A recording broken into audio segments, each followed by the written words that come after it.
Hello everyone, আজকে আপনাদের সঙ্গে কাঁকড়ার পাতুরি রেসিপিটা শেয়ার করছি। প্রথমে কাঁকড়া নিয়ে নিয়েছি, তার মধ্যে দিলাম আলু কুচি, পেঁয়াজ কুচি, নারকেল বাটা, তারপরে দিলাম হলুদ গুঁড়ো, মরিচ গুঁড়ো, আর দিলাম লবণ, আর সামান্য একটু চিনি, আর সাদা তেল, আর সর্ষের তেল, সব কিছু দিয়ে একত্রে মেখে নেব। মাখা হয়ে গেলে কলা পাতায় সুন্দর করে মেলে সাজিয়ে দেবো। এই যে কলা পাতা নিয়ে নিয়েছি, তার মধ্যে ওপরে একটু তেল মেখে তারপর কাঁকড়াগুলো দিয়ে দিলাম। এই যে কাঁকড়াগুলো এক সাইড দিয়ে দিয়েছি, আর উপর থেকে ভাজিগুলো ছোট পাগুলো সব দিয়ে দিলাম। চারপাশ থেকে একটু গুছিয়ে সুন্দর করে মেলে দিলাম।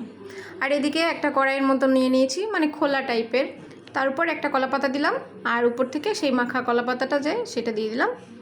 এবার চুলায় বসিয়ে দিলাম। এভাবে ঘুরিয়ে ঘুরিয়ে ভাজতে হবে। গ্যাসের আঁচটা একটু কম রাখতে হবে, মানে মাঝারি আঁচ রাখতে হবে। খুব হাই ফ্লেমে ভাজলে এটা পুড়ে যাবে।